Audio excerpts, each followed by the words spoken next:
Hello, Jim Howard here in Fort Worth, Texas. Today's date, it's September 27th of 2021. It's 2:05 p.m. Um, for some reason, I do not know why, my Wave 3 microphone stopped working. It's not broken physically, it's something to do with it stopped, even showing up on the list.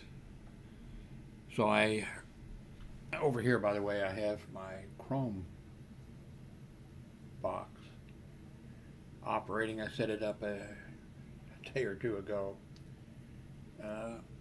And That's one monitor, by the way. It's a wide monitor. Uh, so I moved the microphone over. I brought back this that was over there, the Blue Yeti, and it seems to be registering. I can even clap and I see it. Oh, that's the reason I changed the other day. Uh, the There was a delay in the microphone, and well, the video that I made, I think so. I think it's one from yesterday. Out of sync again. It drives me crazy. Ugh. By the way, this morning I hooked up, or last night, my stream deck. It's here. I've had it for quite a while. I messed with it a little bit in the past, and I just decided, it's not worth messing with it. I've just spending a bunch of time, and now if you're doing, chats, live chats, oh, then this thing was really, really useful. But anyway, I've hooked it back up, so I'll be playing with that. Um, let's see what's going on. I don't really have any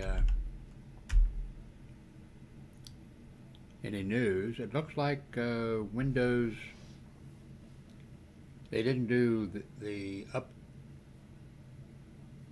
little upgrade that they usually do, like they were doing like every Thursday. I think that's because on October 5th,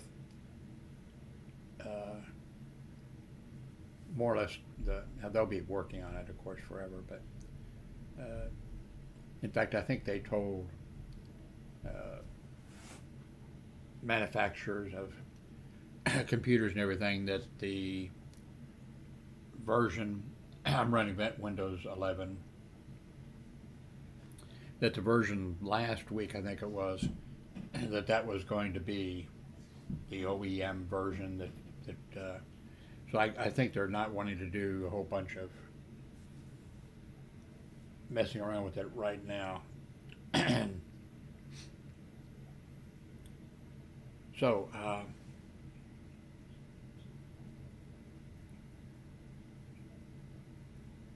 the headline is "This week will affect every American family." One of the things in there is in the packages of things they want to do. There's infrastructure, which we definitely need.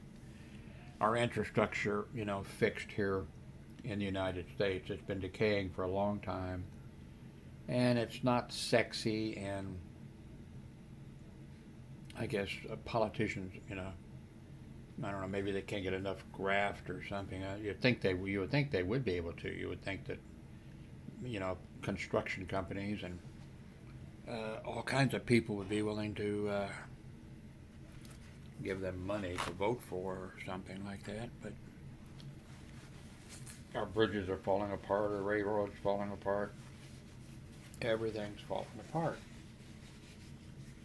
We have no problem, everybody wants to, well, everybody doesn't, but The government loves to spend, you know, billions of dollars on an aircraft carrier or an aircraft or something like that, but they don't want to fix a bridge or the power grid or, you know, other things. There again, something needs somehow to be fixed. Our political system, and I don't have any idea how to do it. But they're smart people. I'm sure that in Washington D.C. there's an office with studies that have been done forever. You know, probably blow the dust off or something. You know, a study by probably George Washington. You know, there's been studies done, and then it gets filed. To fix the problem with the Supreme Court to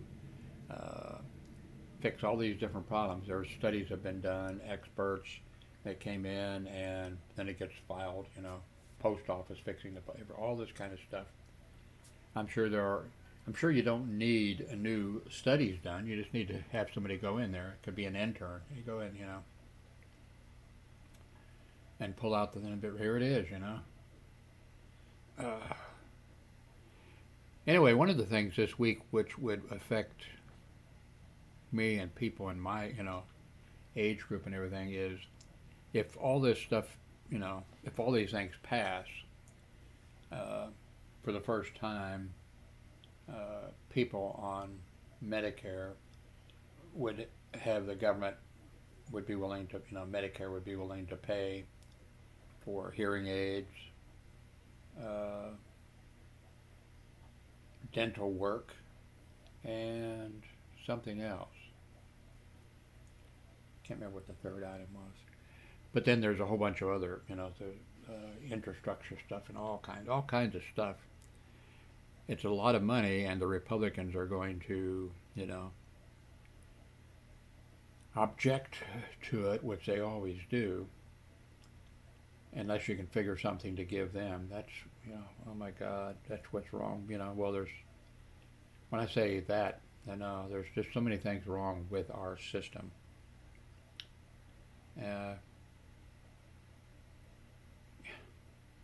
You know, we pay number one for medical problems, for health insurance, for health. We're like number one in paying out tons and tons of money, and on what we get back, we're like number 17 on the list. My God, 17. Can you imagine, you know, how many, you know, who's ahead of us? I mean, I'm sure, you know, socialist, you know, that's what you know. I'm sure that, you know, is French Equatorial Africa and the Belgian Congo, are they ahead of us, you know, on the list? Yes, I'm aware of those countries. They still exist, but that's not what they're called now, you know. Katanga. I can remember when the French Equatorial Africa got their independence, and because I used to listen to them on the shortwave radio, and then their province of Katanga broke away, so I could listen to Radio Katanga on shortwave radio, and I actually got a verification card from Radio Katanga, and they had overprinted their Congo independence stamps with a rubber stamp or something. Congo independent, you know. God, I'm old. Now, by the way,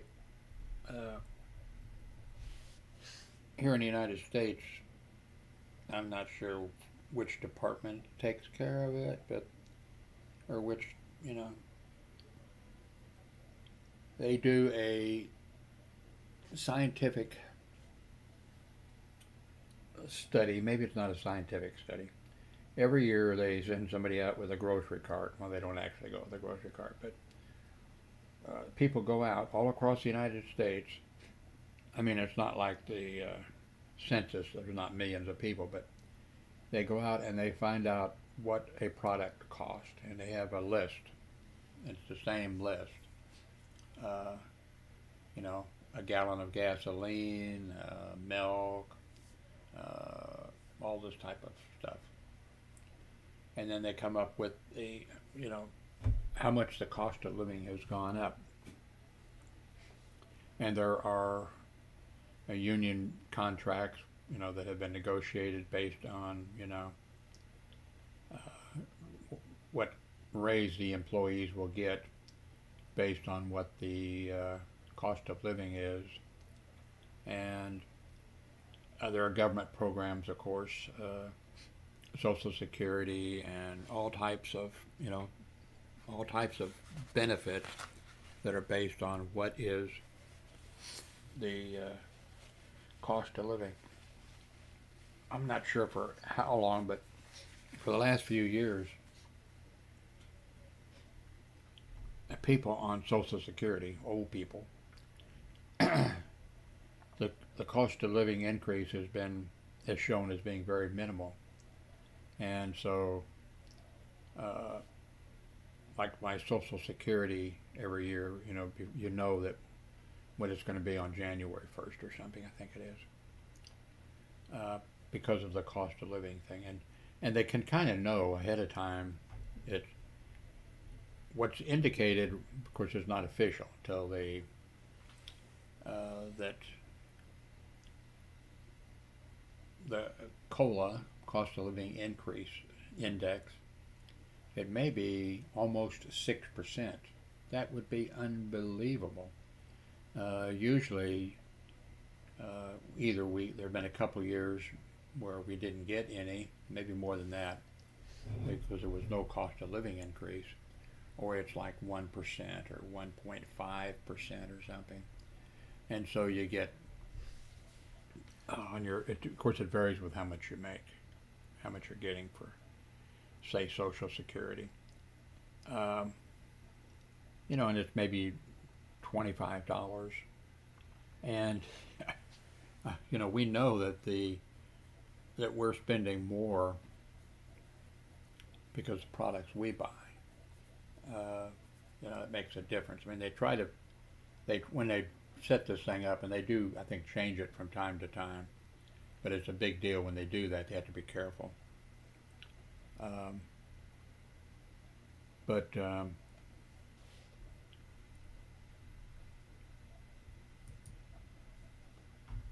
If the cost of living increase is almost 6%, we'll get a, let's see,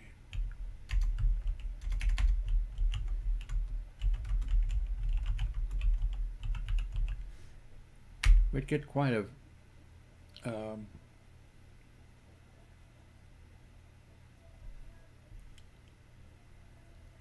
what is wrong with Google's searching now,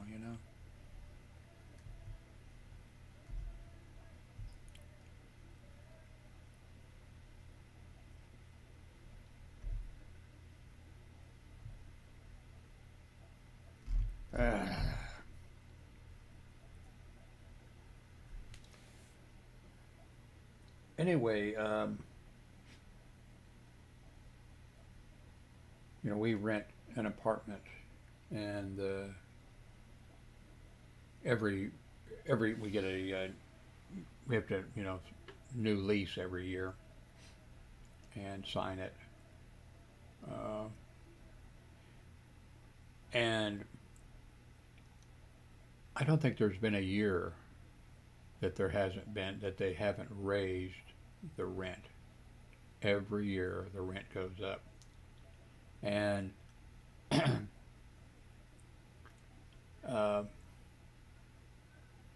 it's always been more than what the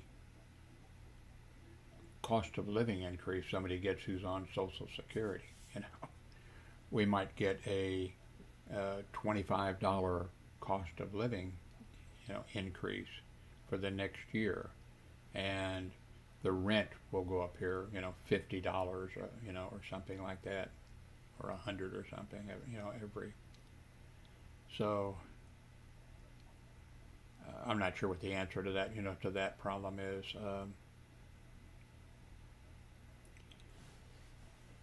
you know, in a way, well, the index of things like people, that stuff people buy. I saw, I saw the list one time. Oh, I don't know if you can pull up, where is that? I think it's on Netflix. Where is it on? The West Wing TV show. That was excellent. Oh, excellent. And almost all the things that we talk about in the news are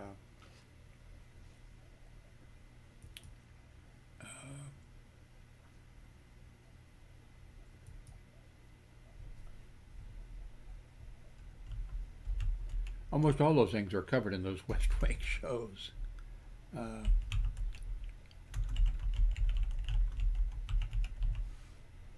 what they needed to do, I'm kidding, of course, about, you know.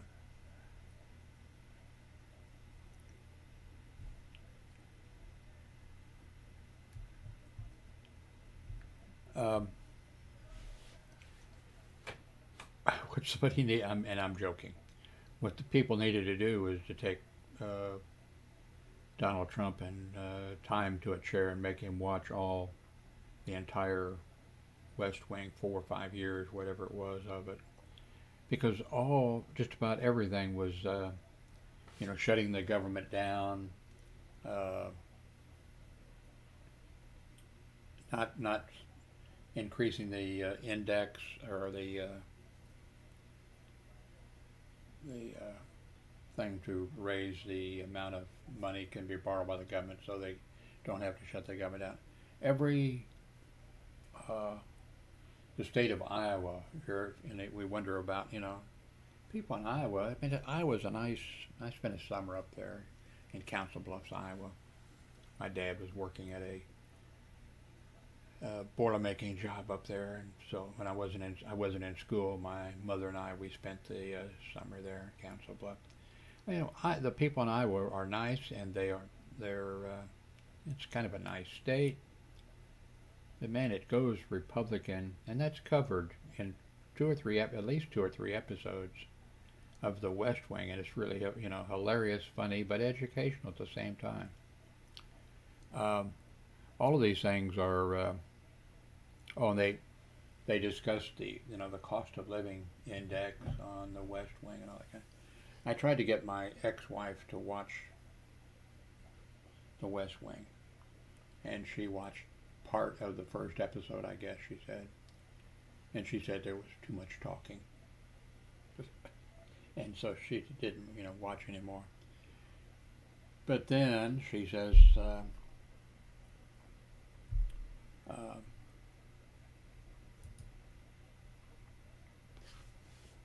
she just says things that, like I told her, like when, you know, Trump took over as president, and then he started, you know, well, he didn't start it, always been that way, but he was, you know, stupid and mentally ill. And I told the ex-wife, I said, you know, this is unheard of. But, you know, if I were the vice president of the United States, I would have to try to put some kind of a buffer between me and the president. You know, I know that they're supposed to work together, and the president, you know, can say to, you know, the vice president, would you go and make this speech, you know, and such about this? Will you do this and do that? They're supposed to work together, but because of the toxic situation and because of the condition of the, I said, you know, I don't know how I don't know how Mike Pence could do it, but any conversation between those two would open up the vice president of the United States to, you know, impeachment being removed. And I said, and I think, you know, this is before, you know, before they impeached, you know, Trump twice. I said, I don't know how you could do it, because no matter how you would do it, you know, there'd have to be some communications. And then she says, well, the vice president couldn't do, you know, he couldn't do something like that. I said, what do you mean? Well, the president would fire him. Ugh. I said the President of the United States cannot fire the Vice President of the United States. And it's stuff like that, you know.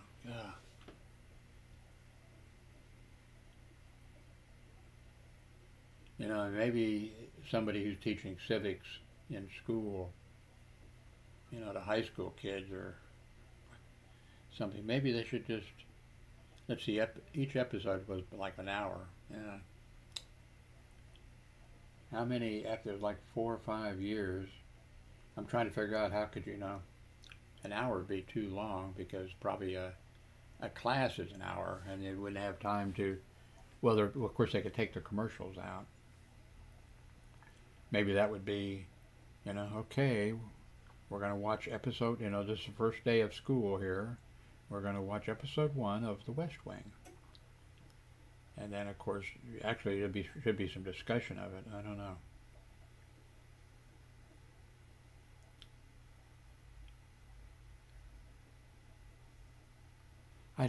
I don't understand. I mean, this kids wanting. Well, I can't understand kids wanting to do anything like this. Hey, I went to Catholic high school. The Christian Brothers, you know, it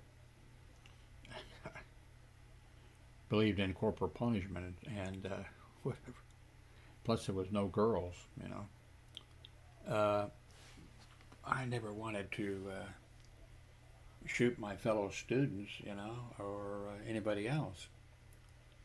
And we all had an M1. Unfortunately, we didn't have a firing pin for it. But what's the that they want to copy? And this is not the first group. You know, they want to copy the Columbine shooting, and they want to, you know, kill more people and do what's going on with people? I went to high school from 55 to 59, and it was, you know, it was a Catholic high school, and it was also ROTC, you know, full-time ROTC. We were in uniform all the time on Fridays. We were in dress uniform. There for half the day on Friday there was, you know, military stuff, and then a full dress, you know, parade, and all this kind of stuff. Like I said, you know, we had M1s, and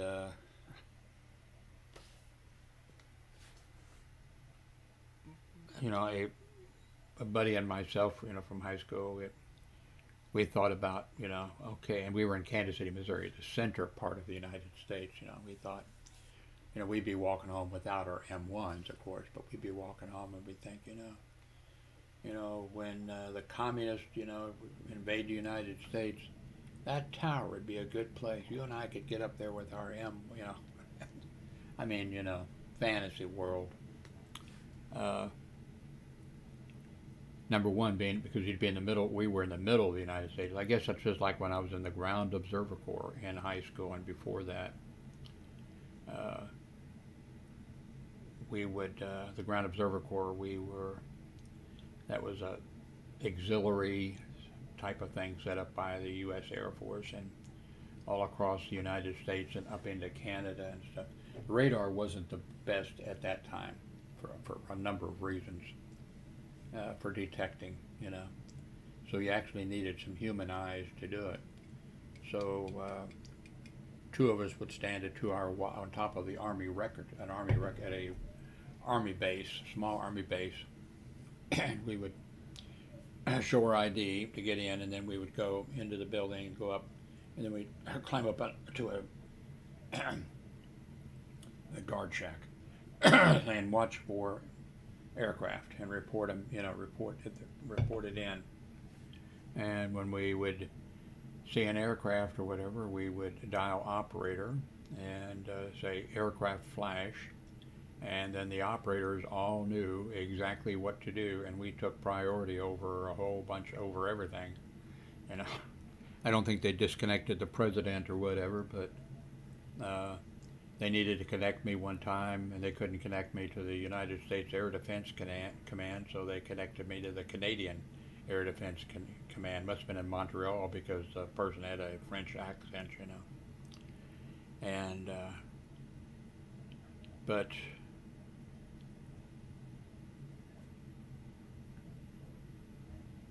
and what I don't understand too, that was during, you know, the duck and cover, and it looked like that we weren't going to avoid a nuclear war, actually. And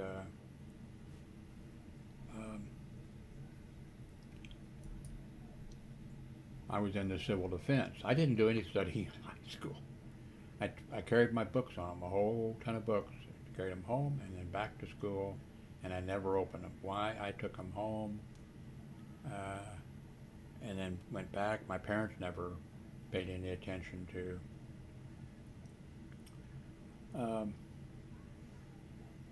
But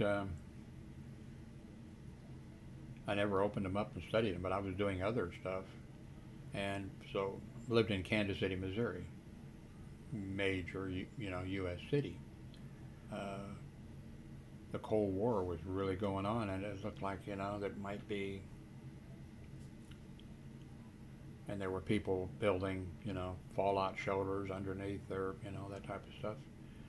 And I was in the Kansas City, Missouri Civil Defense. We met at Kansas City, Missouri City Hall at night. I think probably only once a month. I'm not sure. I think it was once a month. But if we had a turnout of 15 people, this is for a metropolitan area, you know, of over 1 million people or something. If we had a turnout of 15 people, that was a lot. I mean, there should have been standing room only, and you know. Now maybe out in the suburbs,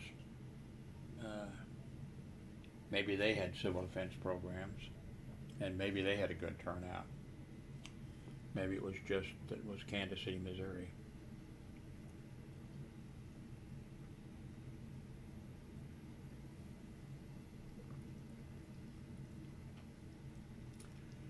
They sent me, not just me, but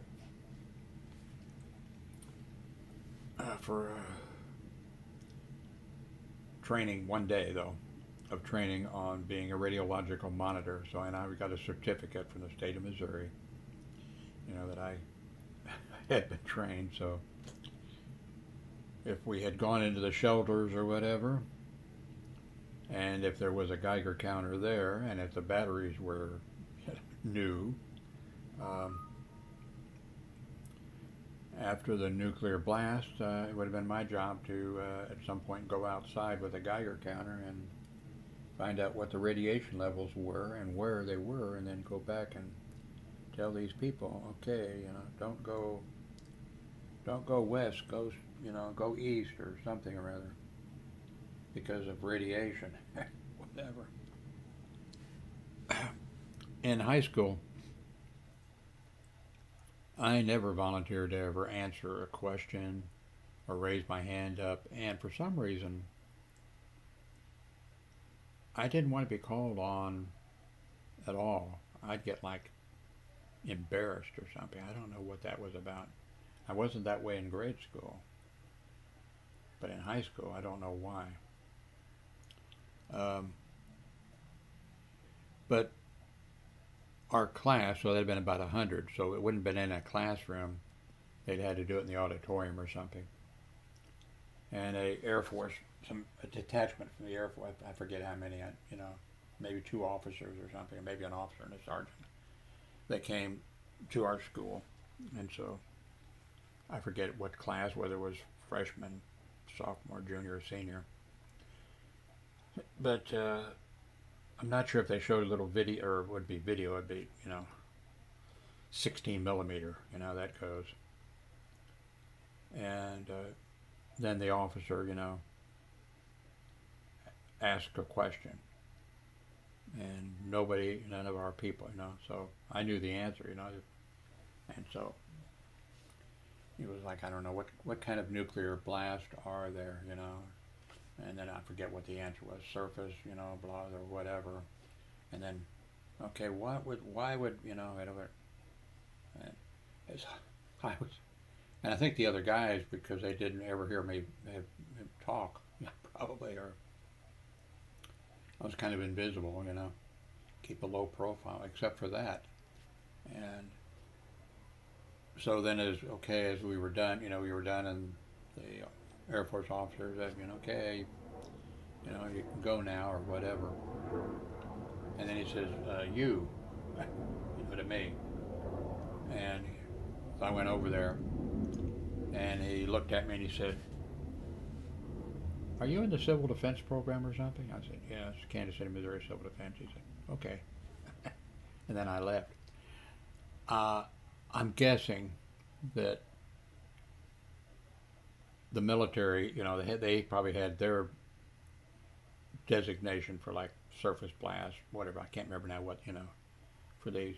And probably the Civil Defense, you know, we probably use different, you know, same thing, but we probably use different. And there are probably other questions that he was asking, and I was coming back, and then that's why he, I'm sure, thought that probably was able to figure it out, because he's, you know, this skinny kid, and I was skinny then, by the way, so skinny that the military wouldn't take me after I graduated from high school. I went to a military high school, you know, for that reason, and then I was 40 pounds under the minimum weight requirement. And of course I totally forgot that my hearing was so bad that they would not have taken me. But a few years after I couldn't get in, the Selective Service contacted me, and there was 100 and, now I forget, because they wrote, we were all naked, and they wrote on our chest, was it 1 to 200 or was it 1 to 100? Can't remember now. I've mentioned that in other videos, so there someplace. But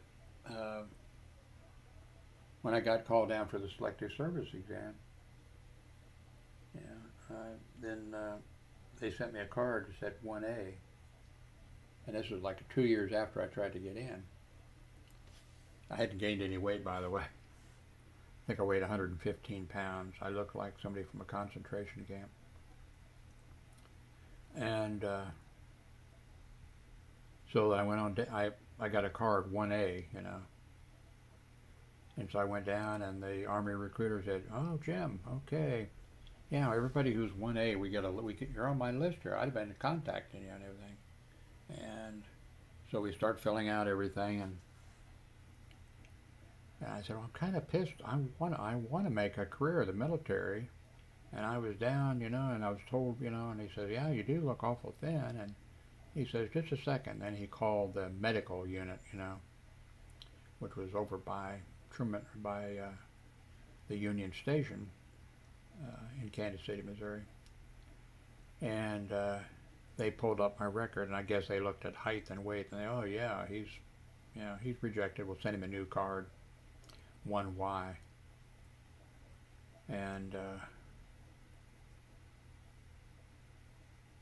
so I would have, if I hadn't said anything, he would have gone ahead and filled everything out, and then I would have been shipped off to basic, and then at some point, I'm not sure if they did it during the first week, second week, or whatever, because they do, I guess, a whole bunch of stuff, and at some point, I'd have been, you know, we'd have been marched into some room and put the headphones on us, and the tones would have been going, and I'd have been sitting there,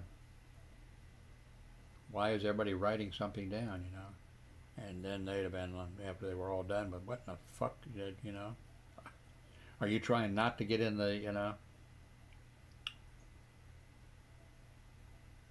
And that would have been embarrassing, because I would have told my dad, you know, hey, I'm going into the military, and he'd have told all his friends, hey, my son's going into the Army, you know? And then I'd have showed up a week or two later, you know? And I probably had to hide.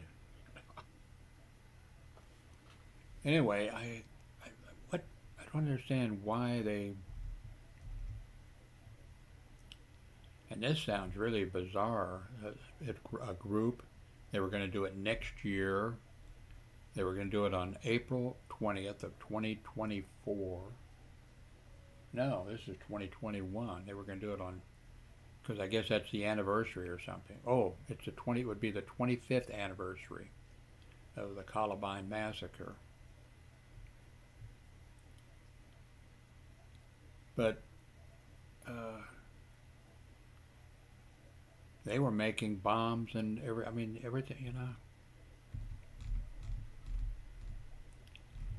But I do think this is kind of crazy. Oh, it sounds like these kids, definitely, but I've seen other things you have too, I'm sure, news stories. Well, you're not seeing what I was saying. I'm saying, oh, sorry, there we go. I've seen news stories where some kid in grade school or whatever, 11 or something or other, some boy is, I don't know, drawing tanks or something on his homework, or doing drawing a gun or doing something, and the local police, come out and charge him with terrorist threats, and all kinds, and the local police or anybody arresting somebody for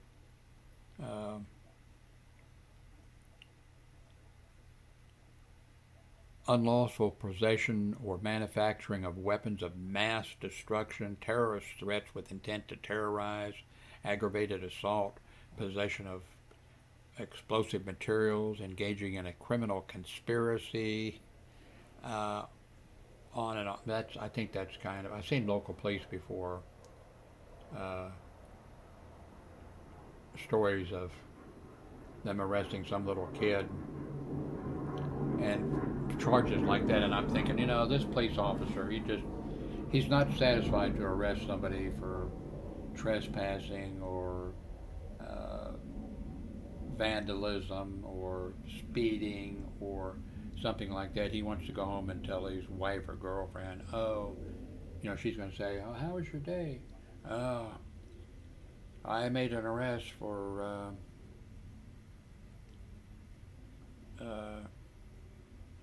terrorist threats and stuff. Some of these things are, like some kid, I think some kid said, probably said, not these, because this sounds like the real thing. But I'm sure there was probably some kid that says, Billy's been taken, I have to give him my lunch money or he's going to beat me up, and I'm tired of it. So I'm going to get a bomb and blow this place up. And then the local police, and I'm thinking local police, probably not, probably not the New York Police Department or the Los Angeles Police Department, probably the peculiar police department. There's actually a peculiar police department in Missouri, by the way, and I had some dealings with them. Not, not me getting in trouble or arrested or anything like that, but so anyway, let me see again if this mic seems like it's synced. Yes, I think it is. How long have we been doing this? 35 minutes, that's enough. Thank you very much.